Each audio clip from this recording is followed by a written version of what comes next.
Hello everyone, welcome to Dr. Fluffy. Riley is back. So I think that most people can recognize that skinny people can be unhealthy. But the way that we often talk about weight and its relationship to health often implies that that's not the case. No, there's the equilibrium. There's too skinny and then there's too fat. But of course, the level of too skinny that you can be is very hard to achieve. Normally, only anorexic people with really mental problems reach that level. What I mean by this is that weight loss in popular culture and in the mainstream is often seen as an overwhelmingly positive thing. Because it is. You have two types of fat. You have your normal body fat, and then you have your visceral body fat, the one between your organs, and that one is the bad one for you. So the lower normally your fat is, the lower your visceral fat is. Of course, not always the case. Sometimes people are very skinny because they have high metabolism and they still have high visceral fat and they still need to burn visceral fat.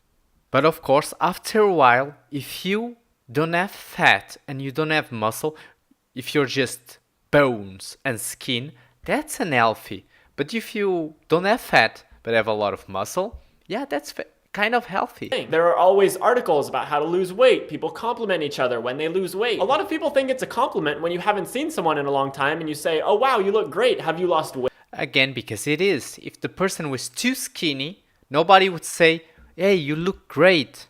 No, they say you look great because they look healthy. If they were anorexic, they wouldn't say that. Weight loss isn't always good, and it isn't always bad either. It's complicated. And in a similar vein, the relationship between weight and health is very complicated. Actually, it's not that complicated. You have forget body mass index. You have the percentage of fat that is healthy for you. So you have a range of body fat percentages that are healthy. Above that, it's really bad. Below that, you can also have certain complications.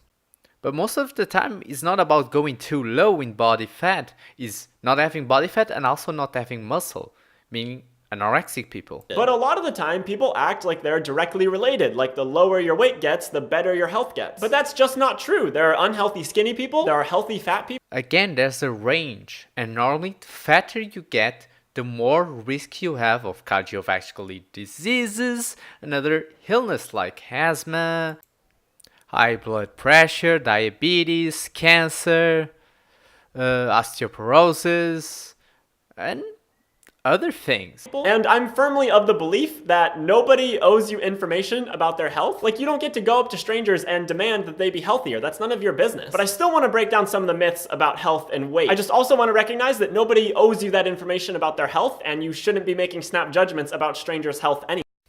Two things here. Doctors have the right to judge your health. Other people should not care. But there's one condition where people should care about your health. And that's if, for example, like in Europe, like in my country, healthcare is public. And everybody pays taxes for the public health system. I am of the opinion that people that pass a certain point of body fat, people that are already considered obese, should pay more taxes for healthcare. Because those people will spend more money on healthcare than other people. And it's by choice. But basically, everyone's body is different. I don't think that's a controversial idea. And everybody's body has a different equilibrium. It has a different place where it's happy. And for some people, their body is happiest and healthiest when they're skinny. And for other people, their body is happiest and healthiest when they're fat. Now, this is a half truth. Everybody's metabolism is different. But you don't change where you're healthy depending on your metabolism. What you change is how much work you need to do to get to that healthy spot. Because I'm sorry, but nobody's healthy at 150 kilograms and 20+% body fat. I'm sorry, that's just not healthy. Independent of your metabolism, there's a percentage of body fat where your risk of health problems becomes too high. Now, the thing that I always run into when I say that is that someone jumps up in the comments and is like, what about morbidly obese people? First of all, I don't really like that terminology, but also a lot of the shaming that happens to people who are just fat or maybe just a little bit bigger than normal. But the thing is that both of the extremes are equally unhealthy. Like if you get super, super overweight or super, super underweight, both of those are gonna have very bad health outcomes. Almost true. Yes, both of extremes will have health issues. The difference is you don't need to get too extreme for overweight to start getting those issues. Like the ideal spot is much closer to the thinner extreme than to the fat extreme. You don't need to be morbidly obese, and that's a good expression, morbidly obese, to start having health issues. You start going overweight, you're going to be at risk of health issues already.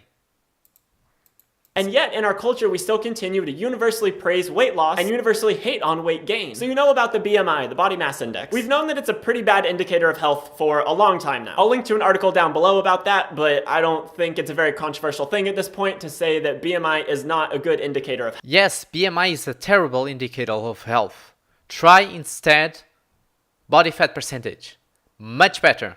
Much better.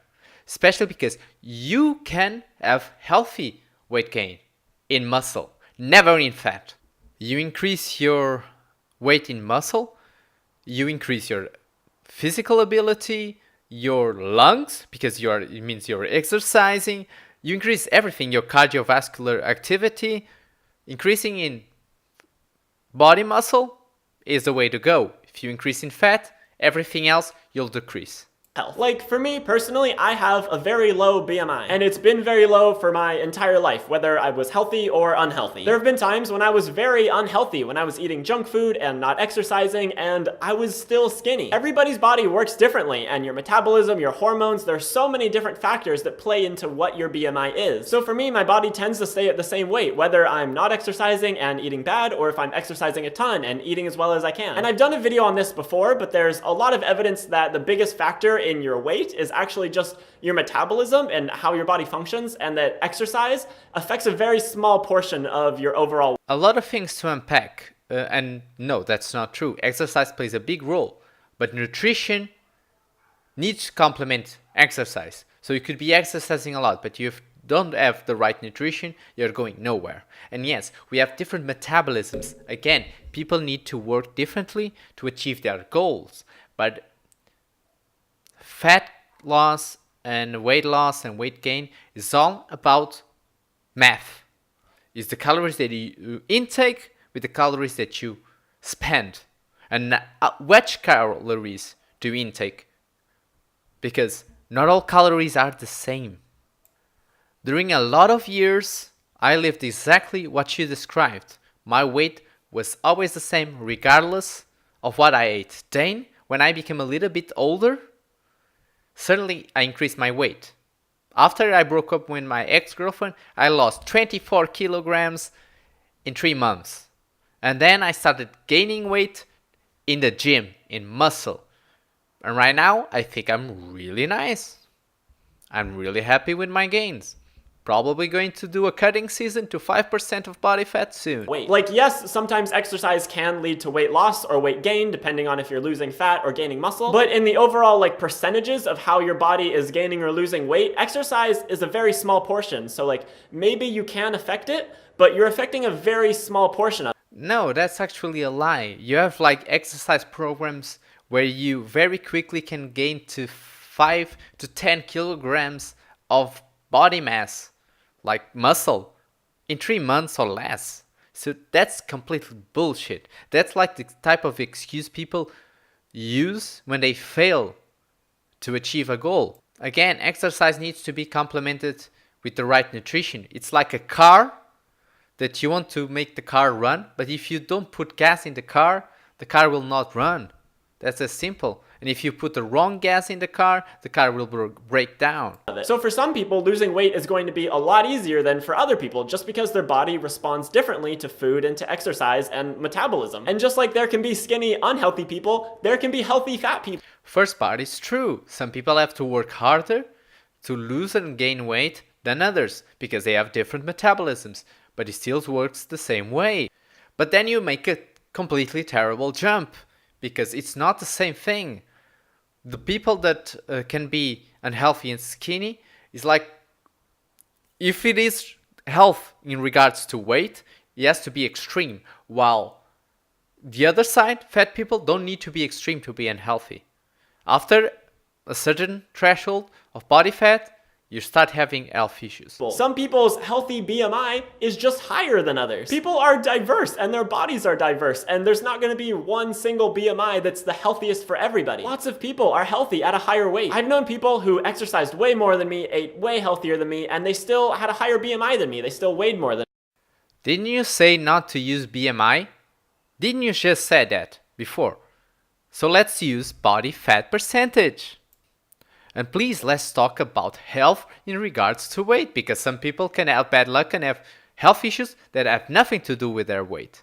Correct? And that's just how it's gonna work for some people. But the thing that I'm really getting at here is, like, you don't get to shame someone for their health. If you look at a fat person and you think that they're unhealthy and therefore that gives you justification in shaming them or making fun of them or whatever, for one, you're just wrong. It's not an indicator of their health. But also, you're just being mean. There's been studies that show that fat shaming someone doesn't help them lose weight. It's very obvious that when you do that, you're not intending to help the person. You just want to feel better about yourself by putting someone else down. And even if a fat person is unhealthy, it's still none of your business. I don't care about particular cases. I don't care about particular cases of unhealthy fat people. That's for them and for their doctors.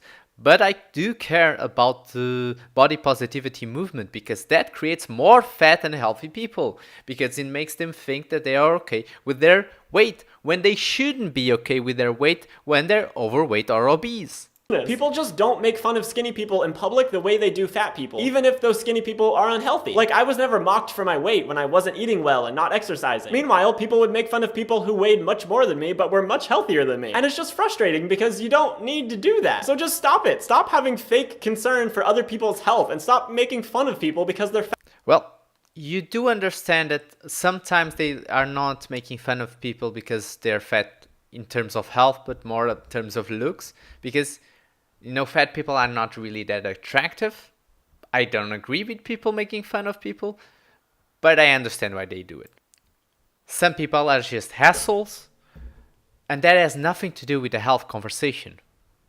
The health conversation is simple. The more fat you get, normally the more unhealthy you get. Because for one, their health is none of your business, and two, being fat doesn't mean being unhealthy. Like, honestly, I've met some very unhealthy, skinny people who will, like, smoke all day and drink all night and eat poorly and not exercise, and then they'll look at, like, an athlete who's, like, a little bit bigger and make fun of them. Like, that just makes no sense to me. Like, no one's on this high horse of being the healthiest person in the world. We all do stuff that isn't perfectly healthy all the time. See, here is where you basically prove that you're being dishonest, because when you had to point out, like, skinny people, you had to point out health problems that have nothing to do with their weight. Smoking and drinking, that has nothing to do with their weight. That's like things that cause health problems on their own.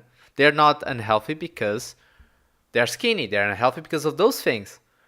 But fat people are unhealthy because of the fat they have in their body that they should not have. We don't even understand what it means to be healthy. Health and nutrition is a very complicated field that even the experts in those fields haven't figured out fully yet. So yeah, the moral of the story is just don't make fun of fat people. Whoa, controversial idea. Maybe we shouldn't be needlessly mean to people. I know, wild. What a concept, right? Agree, don't make fun of anyone, but also don't promote unhealthy lifestyle. How about we compromise like that?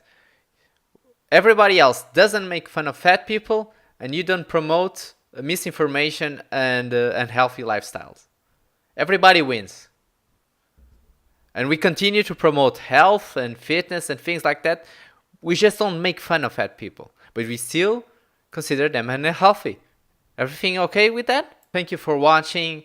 Give me your opinion down below. Should we just let fat people be without, pointing out that they are at higher risk of health problems than everybody else? If you like this video, give a like, subscribe to my channel, follow me on Twitter because you get my videos faster that way. Share the video if you can. At the end of the day, stay fluffy.